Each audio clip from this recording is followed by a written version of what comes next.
From the creators who brought you RuPaul's Drag Race and $1 Million Listing, this is World of Wonders Wow Report. Things that make us go wow.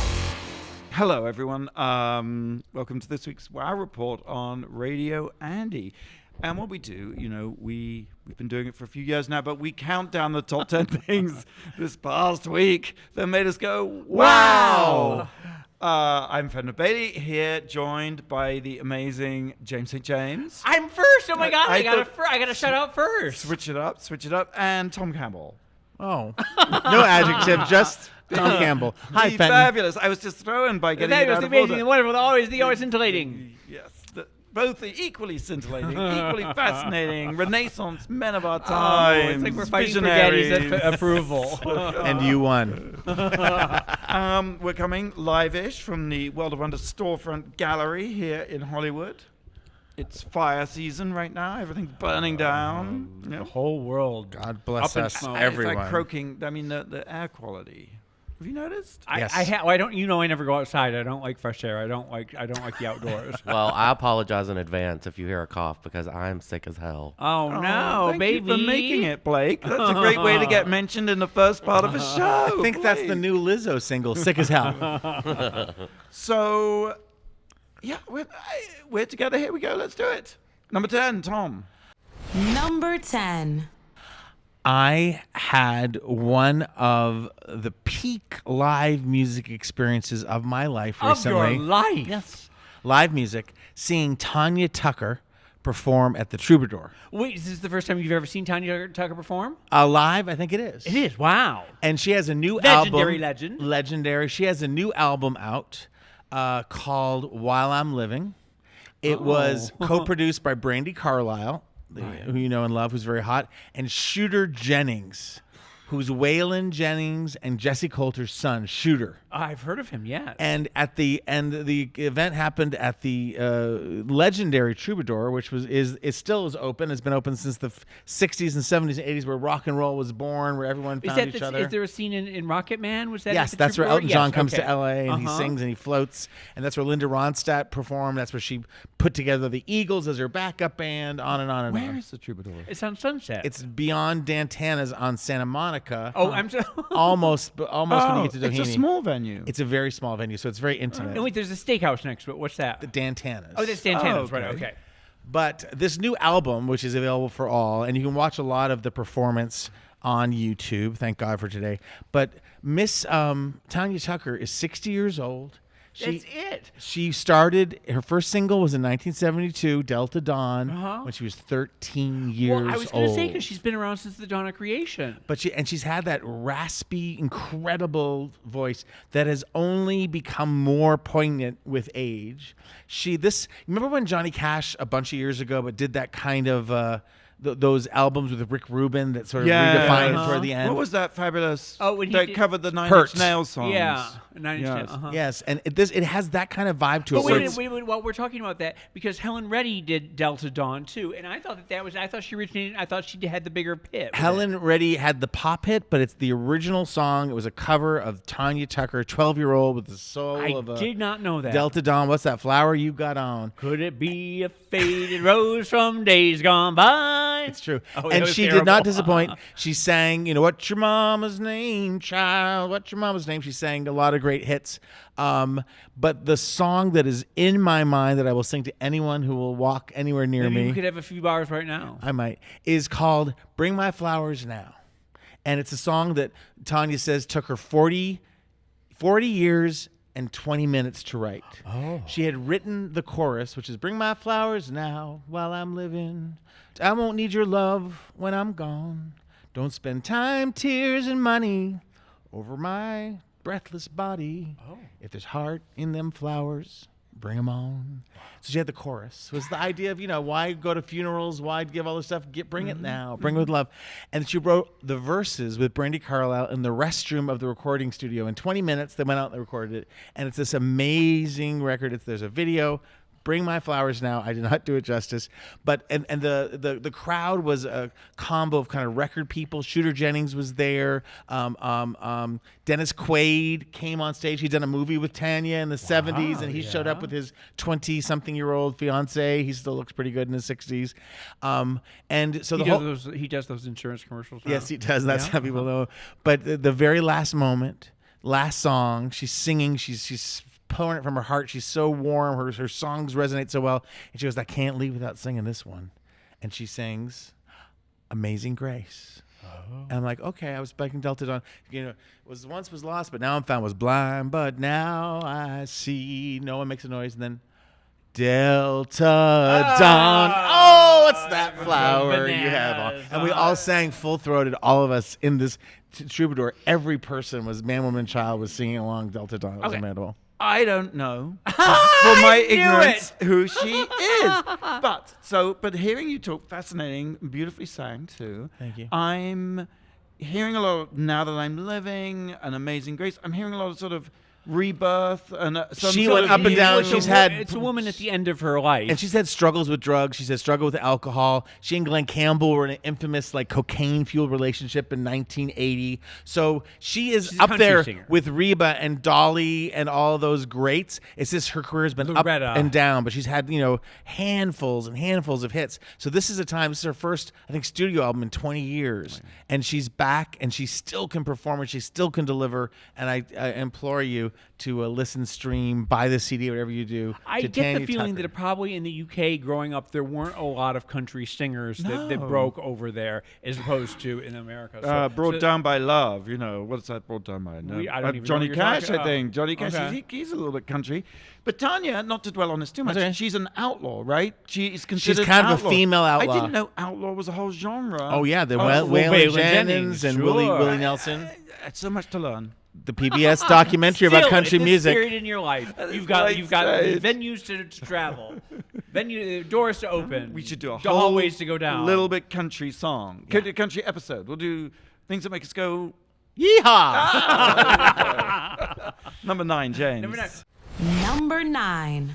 Well, I don't think I've been gone for a while, but I don't think you guys have discussed The Joker yet, have you? No. And I don't think that any of you have seen it, have you? I think it would be very 21st century social media to talk about a film none of us have seen. Well, it's funny because I have a whole other segment later on where we're going to talk about how things never go away. They just travel in a loop over and over and over again. And this is something that I really, if it's a movie, it's a superhero movie for people who don't like superhero movies. Oh, you've seen it? Yes, it's the most important thing that you need to know about this. And I've been trying to tell Blake that he would like it, and he keeps saying, I don't like superhero movies. But you don't have to, because this is, it's what it is it's a movie that is basically referencing all sorts of other great movies over and over again.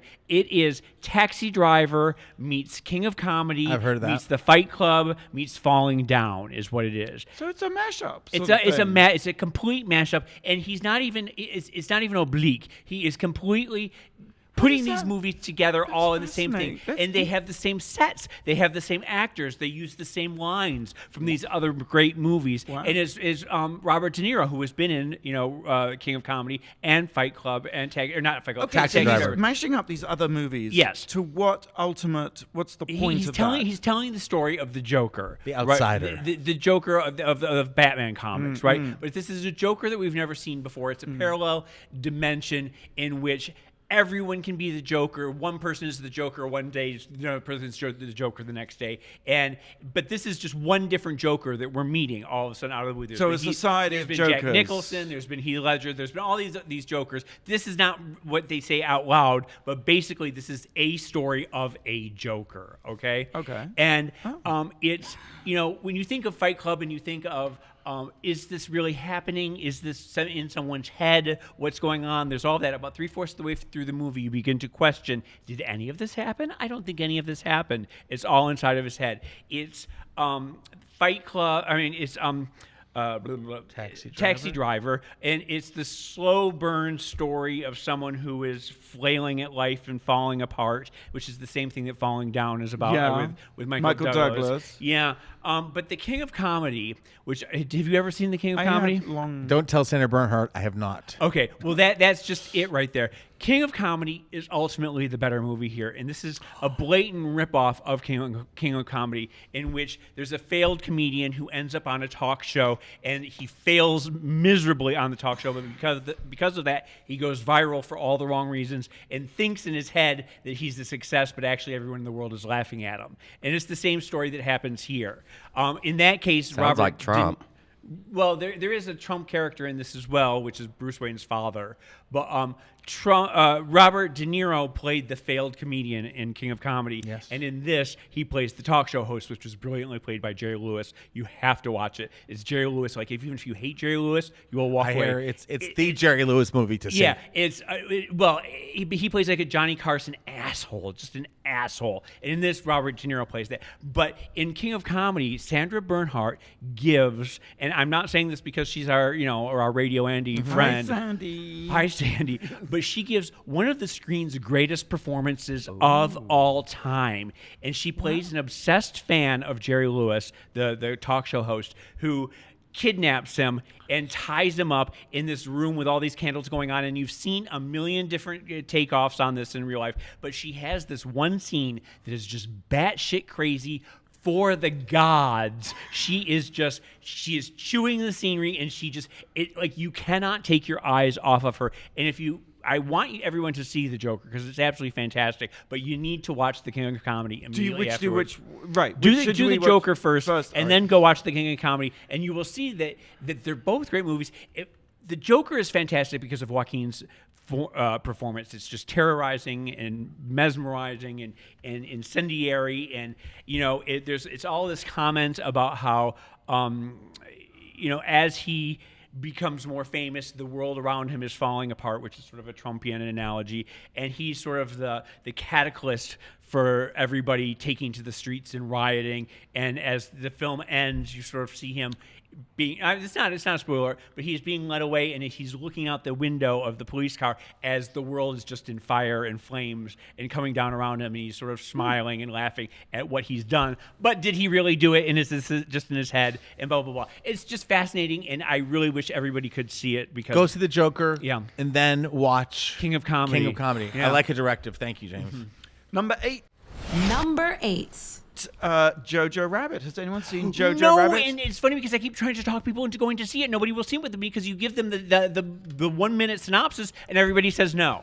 Everybody says no. Why? Because the 1 minute synopsis is: boy at the end of Second World War is excited about being in the Hitler Youth and has an imaginary best friend who is Adolf Hitler. It's a Hitler comedy. And people can't get beyond that. And you keep saying that it works. Never thought it would be impossible to make a Hitler comedy. I mean, I was like, but we do have the producers, Taika Waititi, who wrote and directed the movie, also gives us the joy of his performance playing Hitler. He is so fucking funny. So it is talented, unbelievable. and I want you to tell where you know him. Yeah, Taika Waititi has made many films. Most famously and hugely and epically, Thor Ragnarok, one of my favorite films of all time. And it's the campest thing you ever saw set in outer space, number one. Wait, but it's one of those things, too, like The Joker, where you don't have to be a superhero fan to watch this movie and absolutely love it. Yes. Very, very good point. He's also made Hunt for the Wilder People, which was certainly New Zealand's biggest ever movie.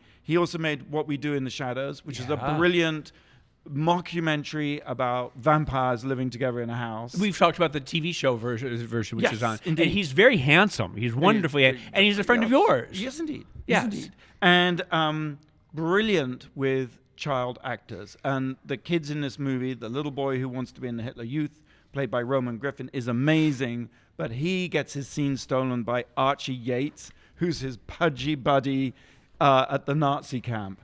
And it is so...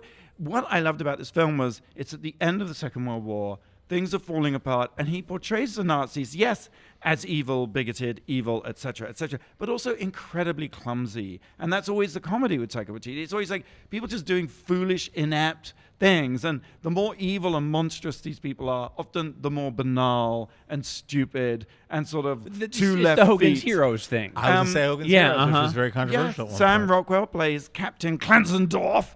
and joined by a fabulous. Oh, what is the large lady? Oh, Rebel Wilson plays a sort of a fat female Nazi. At one point, she gives a line. We are the most advanced civilization on Earth. Now let's go burn some books. I mean, there's lots of great lines in it. And the plot revolves around the fact that, actually, it's a little bit Anne Frank, you know. Jojo's mother is sheltering a little Jewish girl. And Jojo, who dreams of being in the Hitler Youth, is very upset by this. But hilarity ensues, an extraordinarily moving hilarity. Because I do find... I disagree with this, I guess, on some people, that actually humor, when it's really sharp, can be completely annihilating in a really as annihilating as any kind of outraged critique. In fact, I think it is the ultimate, most outraged critique. And it just turns, there's plenty of anti-Semitism, but it turns it also brilliantly on its head, that you're like... It's billed, and maybe maybe the company Fox Searchlight billed it as this as an anti-hate satire, which I feel is a bit like having to label it, you know, because it's so brilliant. It doesn't. Which you have to give permission to watch. Yes, exactly. My question to this is, you know, people have always said, you know, that time plus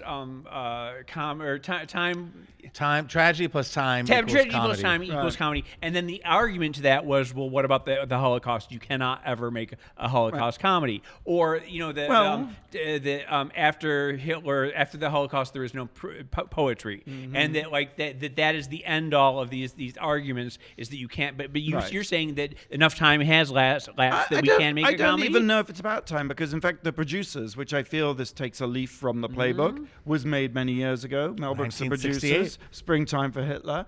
And then even before that, Charlie Chaplin made The Great Dictator. And it was happening. No question in my mind that Taika's performance as Hitler really owes a great debt to, in the best possible sense. Yes. And that was made at the time of World War II. I also think, you know, obviously I'm going to make a Trumpian parallel, but really the evil of this current regime is its stupidity, its ineptness. It's not evil on a grand scale of... It's evil on a scale of carelessness, stupidity, clumsiness, and that it's funny in a sense that I feel that is where humor bumbling into evil completely annihilates the thing that is the target. I think, and I think it's a really brilliant, funny film with some really disturbing moments. Actually, there were moments when I was like, "Ooh, I don't know." What does Jojo Rabbit mean? The title of this film? Jojo is the kid's nickname, and the rabbit comes from one of the film's most disturbing scenes that I don't want to give away. That comes quite early on when the kid is at his Hitler Youth camp. And that's part of the disconnect for me. Like, Jojo Rabbit, what's it about? Right. Now you've explained. And it's based on a book actually called Caging Skies, and what Taika introduced into this book. Very similar story. I mean, it is the story, but he introduced the little boy's best friend, imaginary best friend, being Hitler, to great effect, I think. Now, do you remember when Life is Beautiful came out in, what was it, 2000? Long time ago. Yeah, 2006, something like that. A long time. And at the time it was released, everyone was like, oh my God, this is a beautiful story about a concentration camp. And then time has not been very kind to the movie, and people sort of look back on it as a failure, don't you think? I haven't thought about it since I saw it all those years ago. And but Oscar-winning films normally are failures. Okay, like Crash. And now the finger is flying from... We must move on. Blake, I think you're waving your finger because you have a question for us. I do. Taika Waititi is of Maori descent. What does Taika mean in Maori? You're listening to The Wow Report on Radio Andy, and we'll be right back after the break. You're listening to World of Wonders Wow Report. Things that make us go wow. Welcome back to the Wow Report on Radio Andy. It's our countdown of the top 10 things from the past week that made us go wow. Yes. I'm Fenton. I'm here with Tom Campbell. Yes. Hello, Fenton. And Joseph James. Yes. Hello. And Blake. Hi. Sick as a dog. Mm-hmm. Wow. So sick. But you asked us a great question. What was it? I said, Fenton talked about Jojo Rabbit, directed by Taika Waititi, and he is of Maori descent. What does Taika mean in Maori? I think it means hero, warrior, and Waititi means hunk. Ooh. I think it means, excuse me, ma'am, you're stepping on my foot. I think it means taking the piss. It means tiger. I was going to say that, but Lord. it's too. I thought I was going to do that too. Carrying on with the countdown. Number 7, Tom. Number 7. Believe it or not, since we've been together, I don't think we've ever talked about the movie Judy, starring Renee Zellweger, I don't about think we have Miss either. Judy Garland. And I was somewhat reluctant when the videos and the pre-shows were popping up early, like months And you ago. heard her try and do Judy's voice. Because I feel like you can't do Marilyn Monroe. You can't. No one can impersonate. Many have tried, and to certain degrees. And won Oscars doing it. But there's such magic in Judy. There's such magic. I would say that Renee Zellweger, after seeing the film, A+. Really? Because she's also what I love about the movie Judy is they're playing this a little tiny slice of her life. They're not trying to do a whole biopic from soup to nuts. It's that moment, the 2 years or so, I think, right before she passed. And Judy's not at her best. She's quirky. Renee totally gets that. And she does do her own vocals, which because Judy's not, she sings beautifully. And because Judy, again, isn't at her peak, I guess I'm willing to let a little interpretive. You should go. And the costumes and the story, I thought it was, I can't even tell you if it was a good movie or a bad movie because I was riveted by her performance. Is this Oscar-winning performance? Definitely a nomination. Right? Definitely, For yes. sure. I mean,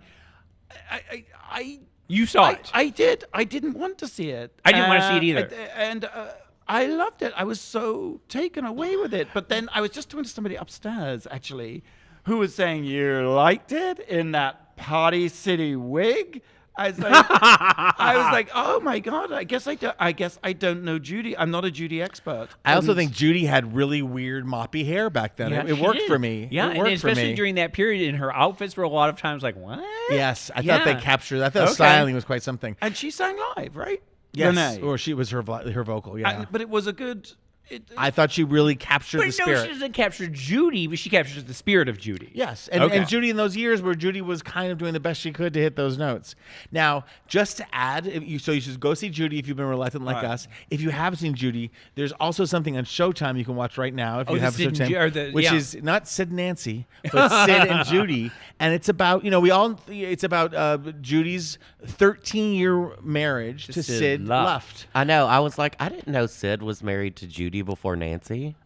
You're very confusing. And it's based on his autobiography, which was sort of left unfinished when he died, but and it's incredible archive, and it's about the time really from 1950 until kind of 63, 64 when Sid was in charge of Judy's second comeback. And now we all know about the 40s Judy and the MGM up to Get Happy and Little Star Was Born, which Sid's part of. And then of course the movie Judy is really about sort of 68, 69. This is again 50 to 63, which includes The Carnegie Hall? It includes the Palace Theater when she came right, back. sure. Was that when she was with Liza? What was? No, that was later. That was Okay, well, later. I'm sorry, okay. But this is like Sid and Judy. They met. They flirted. She was still with Vincent Minnelli, but he was that didn't work out. So they got married. She had Lorna and Joey with him. She was in her because Judy suffered for so much. But in the 50s, if you've ever seen photos, she's really bloated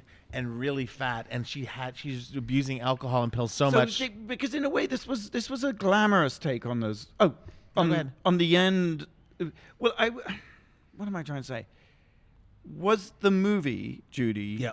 A sort of glamorization of what it was really like. Do you think? I have a feeling that we won't know. I have a feeling that things got very dark and twisted with Judy. I'll say this. I feel like the Sid and Judy documentary is Right. the first time you really get a sense of her alcoholism. I see. Right. In a way of the price. Because, Lorna and Liza are very, very protective of their mother's legacy, that she was fun, that she was all these things, but there was the disease of addiction and alcohol. Because she was a child of MGM, she was able to always project glamour, and even in the darkest of times, she was still able to be funny and biting and witty. But there are images of her in the 50s where she was bloated like I'd never seen her before. and her teeth were sort of falling out. But she kept performing. She kept doing it. They had a very up run again. And then the last thing, if you're on YouTube, if you really can't afford cable, if you don't want to go to the movies, YouTube, A Tale of Two Sisters. It's a UK documentary from 2004, and it has Liza and Lorna sitting down and talking about their mother in such warmth, but such levels of denial. It's worth seeing. Yeah. So, Judy the movie, Sid and Judy the documentary on Showtime, and A Tale of Two Sisters, Lorna and Liza. Everything you know about Judy and more. Well, just to add to the Judy Fest that you are now going to have listening at home. Yes. The person I was talking to who was critiquing Judy, the movie, Yes. said the thing to watch is Me and My Shadows, Oh, which is a multi-part yeah. series, and says that gives it to you. No, That's you based know. on the book by Lorna Luft. Right. It's Judy Davis plays it. It's worth seeing. She won an Emmy for playing my it. stuff is my two addendums to the movie, Judy, are the real thing. So I suggest you go there. All right, very good. Okay. All right, thank you. Number 6. Number 6. Well, talking about glamour and hitting rock bottom and just bitter feuds and just everything. Enough about you, James. What's that number? Well, no, back to me. There was a new book that I received in the mail the other day. New York Club Kids. give it to me. The definitive Talk about- book, Oh. the encyclopedia Look at him of on the cover, Club just Kids looking scene by gorgeous. WALTPAPER. Are you in this picture? No. Are you on the side? Okay, you don't have to be in it. Amanda Lepore. Who's this? WALTPAPER, Walt. that's the author. Kyoki, Astro Earl, Cody Leone, Michael Ehrlich, Ehrlich, Clara Amanda the Lepore. Chicken. Wow.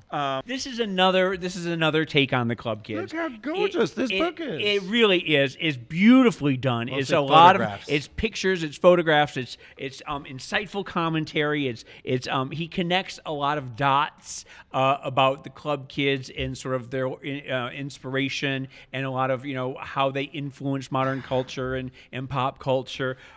There's a lot of gorgeous pictures by John Simone, Michael Fazackerly, Ernie Glam, Alexis DiBiasio, Tina Paul. It introduces you to a lot of people that you might not have known from the movie. Joanna Constantine, Astro Earl. What movie? Genitalia, Party Monster. The Wonder Twins. The Id Twins, rather not the James, Wonder how Twins. fantastic. And there's pictures of you, of course. A few here and there. But that's not what we're here to talk about. He also goes places that Party Monster wasn't able to go. He takes a deeper dive into rave culture, into the House of Fields, into body modification, and techno fashion and music, and all the things that the 90s were about. New York City in the 90s. And Walt himself is a fascinating character. I don't know if you ever got to know him much. He was a great friend of Theron's. He is a great friend of Theron's. He's an artist. He is an illustrator. He's a jewelry designer, and he spent a couple years gathering the pictures and the text for this book. Did you meet used with to him? work for him? He worked for Theron. He was and he also was Michael mentored him near the end. And then when Michael was fired from Limelight, he took over Limelight. And I left New York in 91 and came back in 93. I was on a 2-year journey on traveling, and he came in 91. And so by the time I got back, I really hadn't seen that much of him, and I left again in 96. So I was friendly with him, but we weren't great friends. And now we are great friends, and it's very exciting to see him have this book and for him to be able to. It's beautiful. The design is beautiful. It's called New York Club Kids by WALTPAPER. Yes, right? yeah, a.k.a. Walt Cassidy. And it comes out November 19th, and it's already sold out of its first printing, I believe, even before it's come out. So it's doing very well, and I'm very excited for him. And It's a good gift for your twisted and friends. it will look fabulous on every coffee table Yes. in town, definitely. Yes. Oh, my God. Lovely.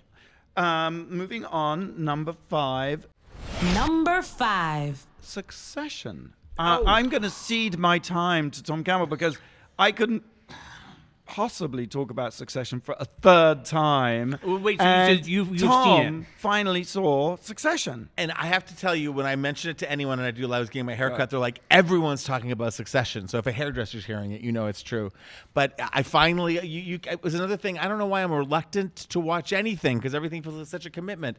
But I spent the last 2 weekends watching 20 episodes of Succession to the point that I was walking around the office like, did I just have a hostile takeover? Like, no, that was Succession. Why do we love it so much? And you do love it, do I you? do love it. I love the actors in it. Do you love Kieran? Tell me Kieran is fantastic. Kieran is fantastic. Kieran feels unscripted, and I said this like the character is so full. He so fully embodies the character. It's quirky. It is sort of Dynasty, as we've said, with sort of smarter plotting. You know what I'm saying? Right. But at the same time, these huge decisions have to come down to sort of like, are we going black? Are we going white? Are we going left? So they simplify the choices so you can follow it. But there's so much double crossing, so much pathos. I can't tell if it made me, because you were saying it kind of made you feel bad. Yes. And I kind of think it made me feel good because maybe I think the world's always like that. And so when there's proof of the world being that evil, I'm like, see, it wasn't just me, Mama. It wasn't just me. I think the final episode of the second season is epic. You sort of think you know what's coming, and even I love it when they know that they're going to surprise you, and you think as a viewer you're cleverer and you can see what they're going to do. And they zag when you're just going to zig. They zig to the zag that you built in your head, and they surprise you at the end because shouldn't have been surprised by the end necessarily. But it just was very. I've heard that the second season is better than the first. I liked them both. I like them both too. Okay. But and it really does feel like it's got Kendall has been my favorite character. He's the son, the number one son, who's sort of the black hole that holds the whole thing together. But now I'm really fascinated by Greg. Greg is the clunky cousin. Yes. Who brings us the outsider view. He's the one that comes into the family at the beginning of the family. series. He is derided and scorned and obviously foolish and 2 left feet and awful. But he's coming as dirty as they are. Yes. and so they're on a yacht in the south of France, as they are. This isn't really a spoiler. And they're like, you have to take off your shoes because when you get on these mega yachts, not that I would know. They make you take your shoes off. You have to take your shoes off. And he doesn't want to take his shoes off. And they're like, well, if you don't take off your shoes, you can't come on the yacht. And the reason why is because he has toe fungus. And later, after getting a foot massage by some poor foot massage, he's like on the back of the boat and drinking rosé. And so saying, I don't really like this rosé, like pink champagne in an ice bucket, but I'll drink it if it's all they have. And you just think, you douchebag. But they had like a nurse taking care of his fungal toes. You know, the whole thing. The amount of money they spent on locations, on helicopters, inside of helicopters. You know, it's not just like walking away from a helicopter. It's like they're in it, they're on it, they're landing, they're going on jets. Dynasty is like Woolworths in comparison. Yes. On a budget. So you need. I don't want to force you. I do need to. You need to watch I Succession. need to do that and Big Little Lies. I haven't done either of them. Oh my goodness! I do think there's a toxic residue that sticks to you after watching Succession. Probably right. Well, I got to say, hold on. The HBO is on quite on a tear right now, and I watched Watchmen the other night, and we're gonna have to talk about that next week. And we're gonna have to talk about Mrs. Fletcher, which launched last night. Which launched at the weekend. We were writing HBO's fond farewells after Game of Thrones. And we Sure, were wrong as rain. Bitches are back. And Chernobyl. They made Liberty, Mother of Exiles, and they haven't been looking back ever since. What a subtle plug. Thursday is a huge at WOW, speaking of plugs, in addition to new episodes of RuPaul's Drag Race UK, which is added to our WOW Presents Plus streaming network. And what was just announced? Celebrity Drag Race. Yeah. Yes. Oh, Coming in January on VH1. VH1 January, yes. You can also tune in, James, to $1 Million Listing New York every Thursday, 9 p.m. on Bravo. So And what a season this is. what's the Thursday night thing? It was must-see viewing, right? It was Must-see TV. It was Must-see or TV. TGIT. Thank God it's Thursday. for sure. TGIT. Okay, we'll be right back after the break. Blake, have you got a question for us? I do have a question, and since James can never keep his in order, it's about the Joker. I realized that when you did Judy afterwards, and It's a they were callback. both. I'm so sorry. Actually, I'm not criticizing you, James, but none of the items you've spoken about are on my script. It was going to be In the Tall Grass, and then You have an old script. Dolly and Galantis. What? I don't know Who the what fuck either is of Dolly those and things are. Galantis? Confusing. Next time. That was mine. Anyway. That's an edit note from Tom Campbell. Okay, so the Joker is Joaquin Phoenix's first comic book role. He previously turned down 2 Marvel roles, one in the Avengers in 2012, and then one this title role from a 2016 movie. Can you name either of them? It's a lot of work. It's really confusing. We'll be right back after the break. You're listening to World of Wonders Wow Report. Things that make us go wow. Welcome back to the WOW Report on Radio Andy. Our countdown of the top 10 things from this week that made us go, wow. I'm Fenton here with Tom, James, and Blake. And it's a really... So Joaquin Phoenix in the Joker, which is a DC universe. Already I'm confused. Go on. DC versus Marvel. I know, but I don't know the difference. Okay. I do and I don't. So he turned down 2 roles in Marvel. One in 2012's The Avengers for this role. Can you guess it? Well, I was going to say that did he turn down Iron Man, but no, that wouldn't have been true. Why? I don't Beige Panther. No and no. Thank you. 2016. Doctor Strange. That's the one. That's one. And in 2012's The Avengers, he turned down the Hulk. Oh, that makes sense. I think he held out for the right one. I think so too. Okay. Let's carry on with our countdown. Number 4. Number 4. Well, I have seen very little of the both of you, mostly because you've been in court. I want to talk about our legal system. I recently went to court for a moving violation. Oh, dear. I went to the Beverly Hills courthouse. It's very intimidating. Yeah. Metal detector. I've been there many times. Metal detector. You get in the 3rd floor at the Beverly Hills courthouse, and it's traffic and wedding licenses. So it's a bunch of people. We're all waiting. And then there's I saw this really kind of hot couple come. I'm like, oh, my God, what a great girlfriend to come with her boyfriend for his traffic court date. No, they're getting married. Oh. Well, there's some joy there. Wait, how do you get to go to Beverly Hills and I had to go downtown? Because it's where you commit the offense, right? I think yeah, so. it is. Or I checked It something. is, because I once had to do it in, what's that place between here and Palm Springs? What's it, like San Inland Bernardino? Empire. Oh, yeah. One time I was masturbating in a Beverly Hills bathroom, and I was And George Michael. No, that was George Michael's. That's going to go into the super tease of the show without any context. You never know what you're on the WOW Report. So I was in the courthouse, but you guys, and I was able to plead no contest. It is a beautiful place. It's a beautiful, beautiful building. But it's scary when you're there because you feel like you'll never get out, and they kind of explain to you. There's this lovely a woman who explained to all of us, because it is like the DMV but worse because we're all criminals. Explained to you that there's a tape that's about to play. That if you plead no contest, she just explained the rules, which she must do every single day, and she did it with such compassion and loveliness. And I pleaded no contest and had to prove that I'd fixed things that weren't fixed, and I pleaded no contest, and now I'm going to be doing traffic school. Is that what the judge sentenced you to? Yes. And he offered it to me. He didn't add any insults like you showed recklessness. No, he didn't. I wasn't punished like that. No. But there was a jury box, but it wasn't there. But you guys are in the midst of jury duty. I just done my jury duty. This week I have been summoned to jury duty, and today I was told I was not needed, but I have to find out in about an hour whether I will be going back. Oh my goodness. I had jury duty with Mel Gibson last time. I had really? Jury duty. Well, I don't know if that's something you should brag about. You were in a jury with Mel Gibson? No, he was in the jury pool with me. I bet he didn't get picked to sit on. Oh, the jury. he sure didn't. I was at traffic court. Sexy. Jury duty. I know, it's an ugly building. It looks like something out of RoboCop. Well, this is the one downtown. This is where I have to go. Yeah, RoboCop. Really awful. And as I was walking in I parked in the basement, and as I was walking in, they were marching a prisoner into his court. He was in chains, and he suddenly freaked out and tried to escape. And right in front of me, I watched all these prison guards jump on him, and he was struggling and screaming and spitting. And then can I just tell you Did a you story make a noise? that happened to me this I week? was like, I was a part of an international news story as well this week.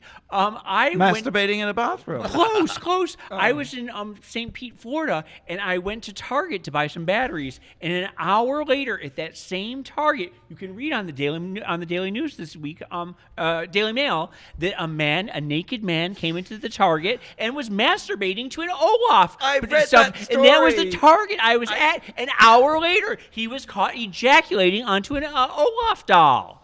What happens in Florida? Well, Number one. Florida is just bananas. It's just batshit insane. Well, and I was St. there. Pete is supposed to be a part good of it. part. What were you buying batteries for, James? For my dildo that I used in the bathroom. No! It took off all my clothes. It was for the recorder I bought you, right? You did buy me a recorder, yes. Oh. Well, what does one say to that? Moving on. Okay, Wow. moving on. Okay, number 3. Number 3. I read a really fascinating article about an hour ago. That counts. That's still this week. On BuzzFeed, and it's called "How the 2010s Have Broken Our Sense of Time." And we are at the end of the decade. We are right at the now. end of a decade. We have 2 more months until we're in the 2020s, and it's time to look back on everything we've learned from the 2010s, from James, the teens, and I'm everything. so glad you said this because you know what we're going to do? We're going to do a limited series looking back on 2010 to 2020. We're going to look at different aspects in a series of specials between now and the new year. Next week, So- coming up, movies of the 2010s. Yeah. Well, I want to just talk about this, and this you. is something that we've all talked about amongst ourselves about how, the 1980s were very specific. The 1970s were very specific. The 1960s, very specific. The 50s, the 90s. Yes. These are all decades that have their own fashions, their own music, their own sense of time, sense of being in a place. But from 2000 to 2020, everything seems to have sort of blended together. Is that because of the instantaneity of the Internet of Things? Well, it's a number of things. Oh. A little bit of that is because of the internet, how and because of streaming TV, and because of Netflix, and The Office is still the number 1 Sure. show in the world. Or Friends. It never goes away. SpongeBob SquarePants. These things never go away. They come, and because of streaming, where you see it all instantly at the same time, instead of having to watch a series over the course of a year, you see it all at the same time. So you don't process TV the way you used to. It's not the same marker of time. It's not a timestamp. Yes. Exactly. You don't process news the same way But either. pop music also used to be a timestamp. Well, right? and the reason why this happened, they say, that in 2016, around the time of the election, Instagram added the stories feature and shifted to an algorithmic timeline. And it means that... You need to speak into your thing. Oh, I'm sorry. You still need to speak in your microphone no matter Yeah. what the year. That we have a sense of permanent detachment from the clock in favor of instead of time being what we look at specifically. It's in favor of what you care about or what the internet thinks you should care about, with viral videos and things like that. Twitter has built its business on the ordered timeline. But okay. Hold on a second. So after Instagram introduced the story feature, Twitter then introduced its algorithmic timelines. Suddenly, the tweet. Oh, and they said at the time. I'm sorry. Take 3 years. It's really Okay. fascinating. Someday soon, the tweets you see will be more interesting, and the tweets you miss won't be as important, is how they tried to sell it to you. Meaning that you don't even notice the tweets that you don't get anymore. It's just what's going viral. The new Twitter feed transformed how a user perceives something going viral. While a viral tweet used to get 1,000 hits, now they would get hundreds of thousands of hits because of the new algorithmic timeline. The reason why it's so disorienting and why it bends your mind is that everything good, bad, and complicated flows at the same time, and the internet is no longer a place that you go, but it's something that is always happening all around you, all at the same time. We're creating, we're watching, Yes. we're doing all that. It's a hard thing kind of to understand. It's a hard concept, but it's something that we all know intrinsically and elementally. And I think that you just need to go to BuzzFeed and read this article. But I wonder if us getting older is part of the confusion. No, because like I said, there used to be fixed things happening, and you would go to those fixed things at a certain time, and now nothing is fixed and everything is free floating, Right. and so that means So everything is on demand. If everything's Yes. on demand, there is no time. Yes, Because and- it's whatever you want, whenever you want it. And because things are no longer in a linear order, like the algorithmic thing has set things, meaning that you don't get things at a certain time in a certain see. place, that you get it due to what's important to It's you. popularity. It's popularity. And how it makes you go, So bing, instead bing, of bing. things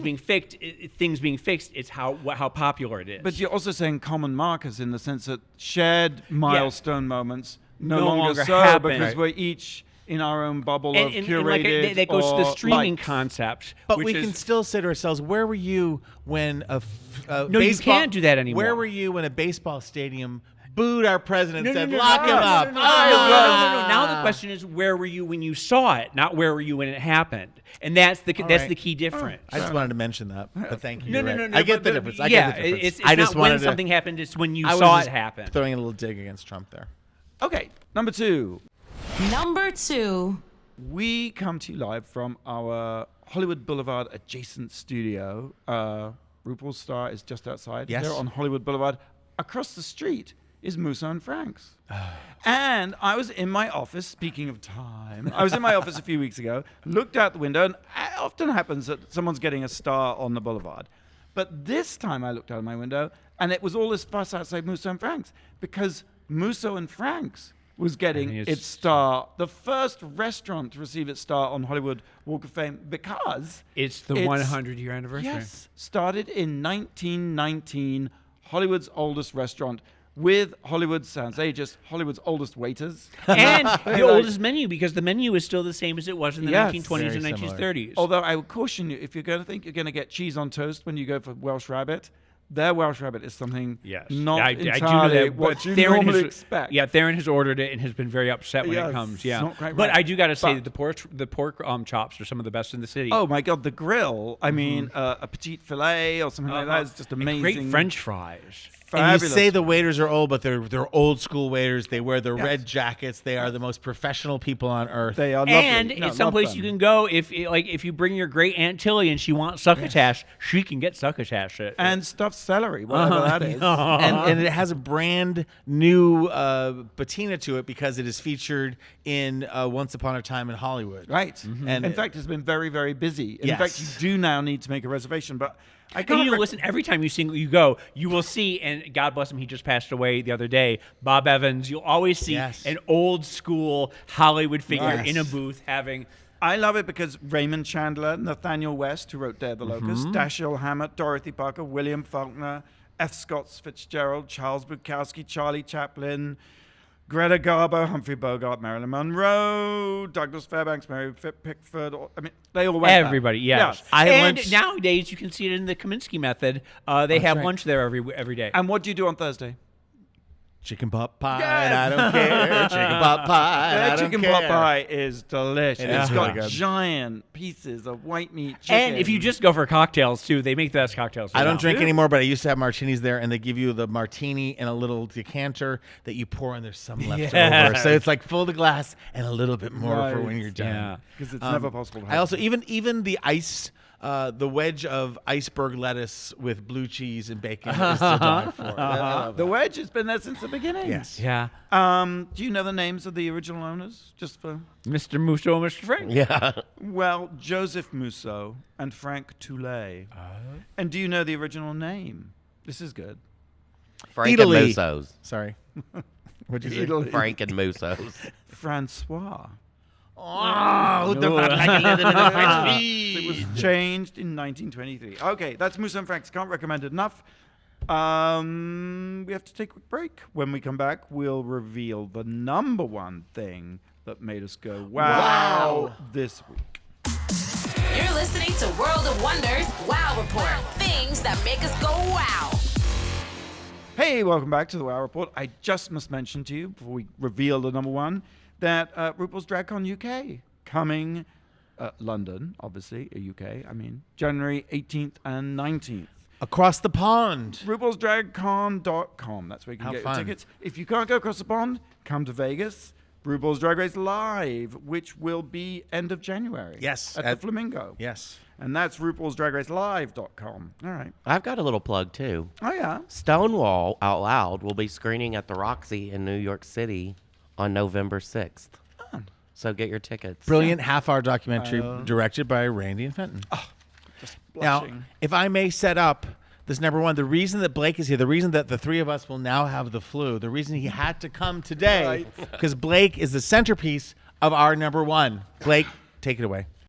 Number one. Guess who's back in school? Blake! Knew that. What are you studying? I'm just taking one 3-hour course a week. It's called television, multi-camera television or something. And what do you learn? We're calling it TV 101. Yeah, we're calling it TV 101. I'm learning lights and, My lighting already feels so much camera aperture and focus and, just all the basic stuff, which I've worked here for, 10 or... And sound editing, too. Is there some sound editing in there? Yeah, a little bit. I've worked at World of Wonder for 10 or 12 years, and in the past 3 or 4 years, Now I've you worked. know what they do. Yeah, I've worked in the equipment, and I feel I've always. I know more than I thought I did, is what I'm saying. I would totally think that That's you would what- be teaching Yeah. the course. I mean, now that I do, Right? I pretty much know everything, but I kind of wanted to take the course just to know, like, the building blocks of, Right, you know, sure. like TV 101. I mean, here you are overseeing a 4-camera shoot, Right. with multiple lights.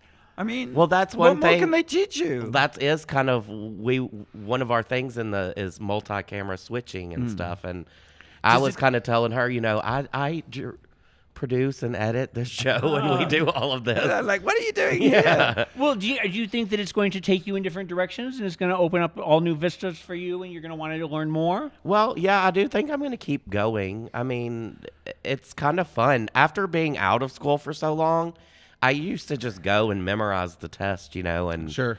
And now now you're you- actually learning. Now you're absorbing now things I and actually, enjoying it. yeah, I actually read the chapters that you're supposed to do and all that good You know, stuff. I often think I'd like to go from kindergarten to 12th grade over again. I would like to just do a remedial. I would like to learn everything that I think I've forgotten over the years. You should. No, really, you should. And my sister said to me before I went to college. My sister's 4 years older. Said, "Okay, you're alone. You're out of the house for the first time. We went to public high school. You're with men and women. You know, opposite sex for the first time. You can eat whenever you want to. You can drink whenever you want to. And they hand you a book and tell you to read." She thought college was the worst time thing. Yeah. But she went to graduate school at Harvard on her own and did great because she goes, once you're in the real world, school's like, woohoo. Yeah, you know, it's totally. like school's easy. It's like I'll get to read a book and talk about it with people who listen Well, to see, me. but that was just my problem. Once they said you read it when you want to read it, and you go if you want to go, and you can there's- sleep in if you don't. And I don't have to go. Why would I go? If I Right. don't have to go. And there's so many distractions at that age. And then all of a sudden, 18 in New York City, and all of a sudden, it's like I haven't been to a single class, and you're having the it's the end, it's over. I've Yes. got to take a test on it. time flies when Now- you don't go to class. Now I kind of want to do more of the cinematography thing, but like, or just take a class in it to know like the specifics of like. Yeah. Yeah. Did they give you any lessons on dealing with difficult talent and how to deal with divas in front of the cameras? Wait. Not really, but I've learned all that. Yeah. James is speaking at your class on Tuesday. He'll be throwing fruit at us.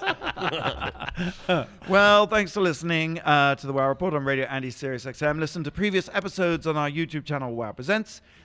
Till then, we'll see you same time, same place next week. Till then, go out and do something that makes the world go Wow.